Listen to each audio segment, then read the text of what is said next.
So we're given the formula V is equal to L times W times H, and we need to solve for H. So we have volume is equal to length times width times height, and all of them are being multiplied, and we are asked to rewrite it and get H by itself on one side of the equal sign. That means we are going to divide both sides by L and W. Why? Because these are all being multiplied, and the opposite of multiplication is division. So we're going to divide both sides by LW.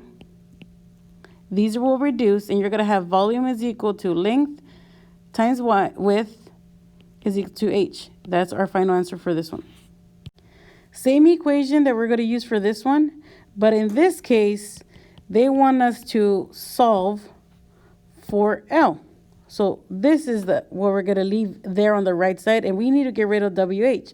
Again, these are all being multiplied, so we're going to do the opposite of multiplication, which is division, and we're going to divide both sides by WH because you want to get rid of the WH to get L by itself. These will reduce, and now you're going to have V divided by WH is equal to L, and that is our equation for length. So our formula that we need to find is this formula that's in standard form for graphing lines.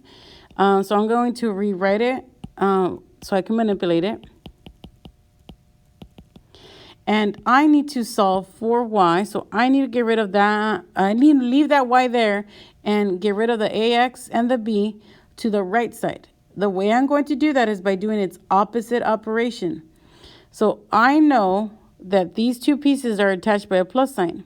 So that means I either have to add or subtract. Since this is a positive ax because it has no minus signs, I'm going to subtract the ax to the other side. That goes away, and we're going to have by is equal to c minus ax. Since these are not the same terms, I cannot combine it, so I'm putting them right next to each other. And I have one more step. I need to get this y by itself.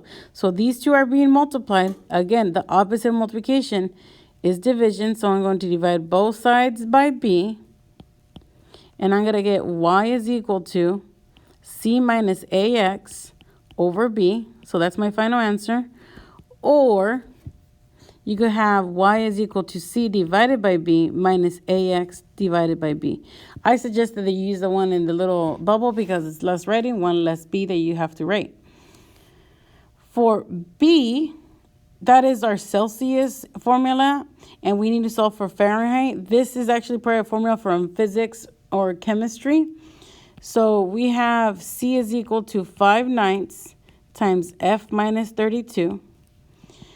My suggestion is not to multiply because you're going to be working harder if you do that. You're going to get a weird number when you multiply here. Not a weird number, but just a bigger number. So I need to get rid of the 5/9 before I have access to anything that's inside the parentheses. We know that to get rid of the fraction, we need to multiply by its reciprocal. So I know the reciprocal of 5/9 is going to be 9/5. Remember, the reciprocal means you multiply by, you just basically flip it over. So multiply it by 9/5. These 9s reduce, the 5s reduce, and now we're going to have 9/5 times c is equal to f minus 32. Once you get rid of the 5/9, the parentheses go away. And the last step would be to add 32 to both sides. And since 9c and 32 are not like terms, all you have to do is put them next to each other. So now you have 9/5 times c plus 32 is equal to f, which now this is our Fahrenheit equation. And the Fahrenheit in Celsius is to calculate degrees, 85 degrees or 35 degrees, depending on what country you're in. So for this equation says we have the perimeter equation, which is P is equal to 2 times L plus 2 times W. We need to solve for L. So I'm going to write my equation down one more time so I could actually manipulate it. So we have 2 times L plus 2 times W. They want me to solve for L. So this L, I need to leave it there. I have to move the 2W and the 2 to the left side. The way I'm going to do that is by doing its opposite separation.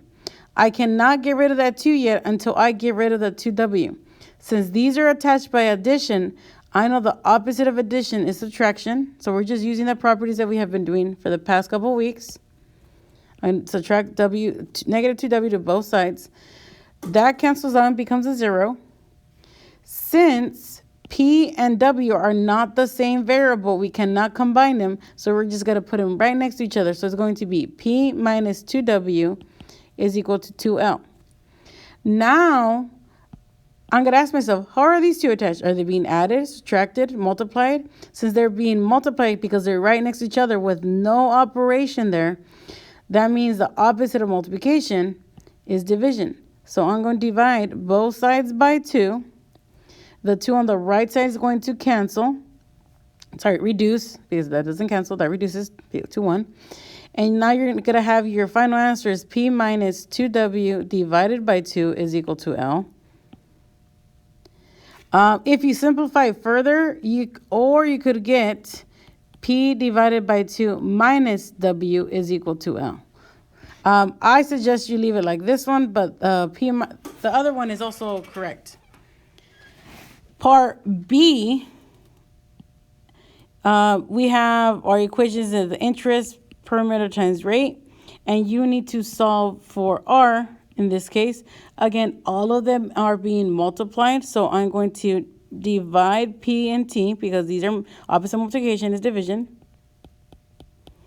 These are going to reduce, and I'm going to have that my final formula is interest divided by principal and time, and it equals to rate. So I divided by PT is equal to R. So it states that we need to find the number of years. So this years is our time, right there. We use two calculations of $1,000 loan. This will right there is going to be our principal, our P, and our interest rate. Our interest rate is 5%, and we're going to have to change that to a decimal. So I know to change that to a decimal will be 0.5 because we talked about it yesterday. The decimal is right here, and that means you move 2 times to the right side. And that will be our rate, our R. And our total interest was $600, so that is our I for interest. So we are using the interest formula that we did in the previous, which is going to be interest is equal to principal times rate times time. We are going to identify our principal, our rate, our time, and our interest rate. One of these is going to be what we need to find. Since it says find the number of years, this is our question mark. That's what we need to find. We need to get t by itself on this equation. But before we go and manipulate this equation, let's identify our values from our equation. So we know our principal is 1,000. We know our interest rate is 0.05, and we know that our total interest at the end was $600. That's what we paid in interest. Since we need to find years, and we know that T stands for years, we need to get that T by itself. So you need to ask yourself, how are these 3 letters attached? What operation? Are they being added, subtracted, multiplied? Since there is no operation of plus or minus, since I know that anytime there's letters or numbers next to each other with no operation, they're being multiplied. I know that the opposite of multiplication is division. So I'm going to divide both sides by PR. These are going to reduce, and I'm going to have interest divided by principal and rate is equal to time. Now that I have my formula, all I'm going to do is substitute these values in for the letter. So I is 600, so I know I is 600, divided by P is 1,000, so 1,000, and R is 0.05. If I get my calculator and I multiply 1,000 times 0.05, I'm going to get 50. And I know 600 divided by 50 is 12. So it took 12 years to